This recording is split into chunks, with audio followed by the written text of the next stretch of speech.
Hello po sa inyong lahat mga ka-crypto. Ako po si Pinoy Crypto Trader at sa video na ito ay atin pong pag-uusapan dito ang kapartner ni Shiba Inu na si K9. Kung saan itong si K9 ay naglabas na po sila ng kumpirmasyon na sila ay magsusunog ng 410 million na K9 token. At ito po ay parang gagawin po nila ito bilang pagbibigay ng honor dito kay Ginoong Vitalik Buterin. Ayan, ito siya po yung founder ng Ethereum. At yung honor po na ito ay para po sa kanyang ginawa noon dito kay Shiba Inu na isang malaking pagsusunog. Yan po yung halos sinunog po niya yung halos kalahating supply ng Shiba Inu nitong nakalipas na taong 2021. Kaya yan, ito na rin po yung isang naging sanhi o nagdulot ng catalyst dito kay Shiba Inu para ito ay umangat sa napakataas na presyo. Kaya yan pong muli ang isasagawang pagsusunog na ito ng K9, yan, ng 410 million na amount ng K9 token ay para i-honor yung itong si Ginoong Vitalik Buterin.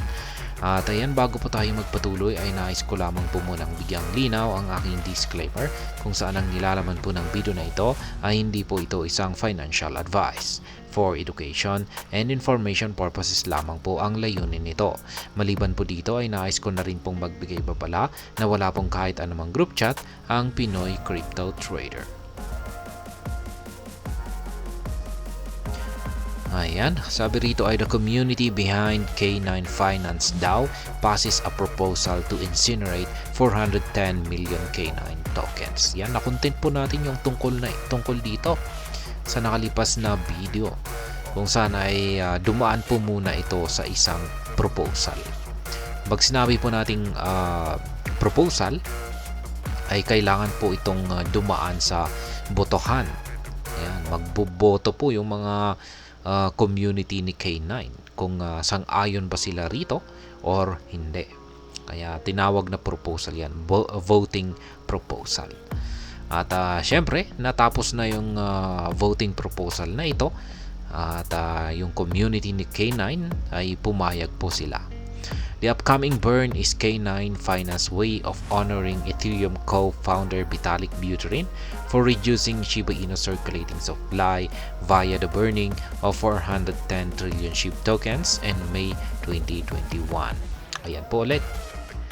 Para bigyang honor yung isasagawang pagsusunog na ito ng K9 Finance ay para bigyang honor ang Ethereum co-founder na si Ginoong Vitalik Buterin.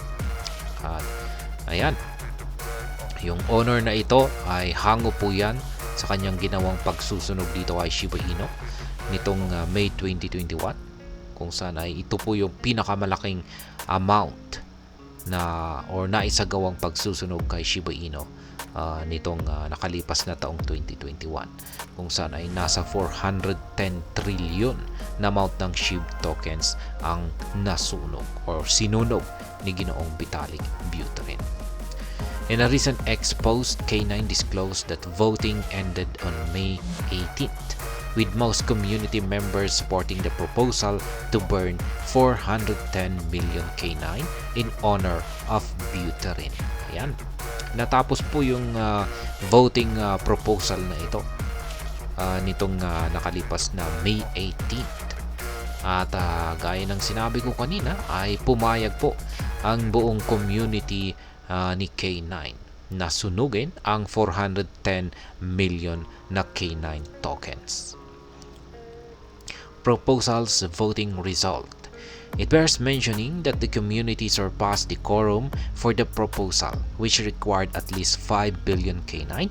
Interestingly, the community splashed 13 billion K9 voting on the proposal to honor Buterin SHIB's burn. Ayan, ganyan po karami yung sumang-ayon dito sa proposal na ito.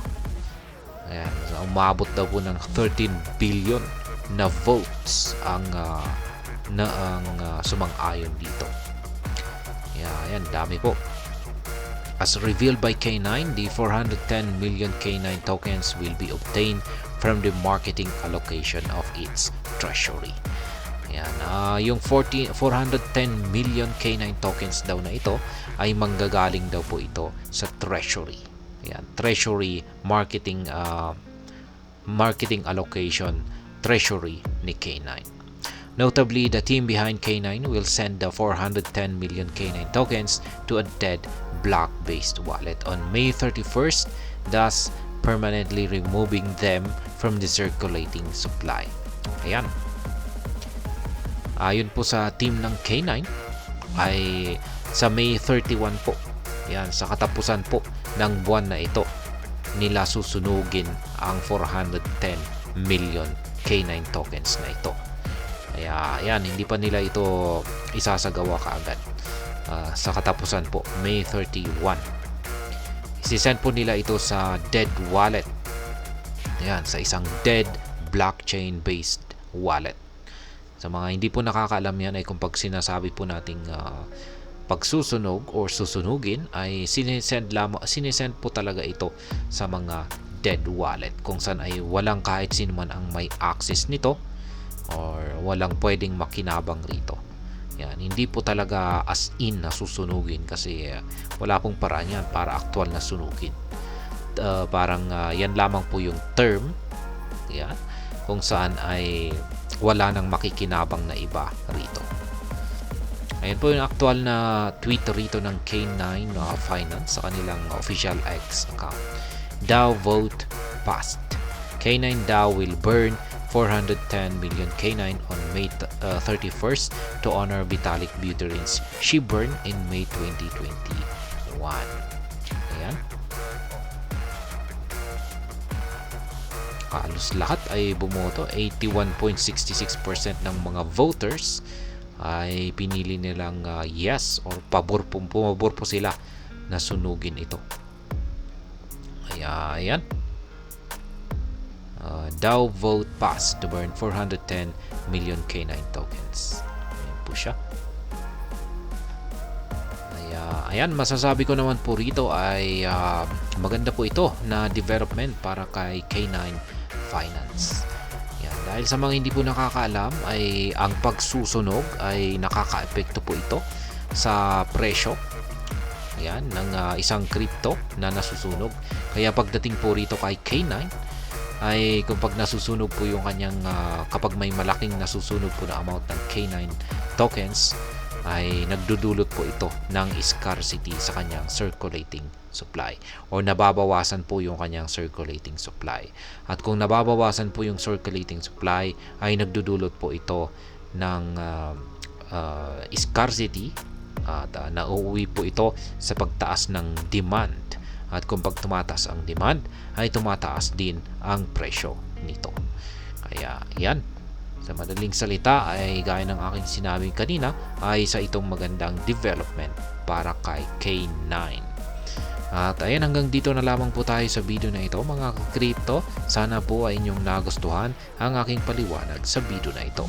Kung inyo po itong nagustuhan, pakiclick lamang po ang like button nito.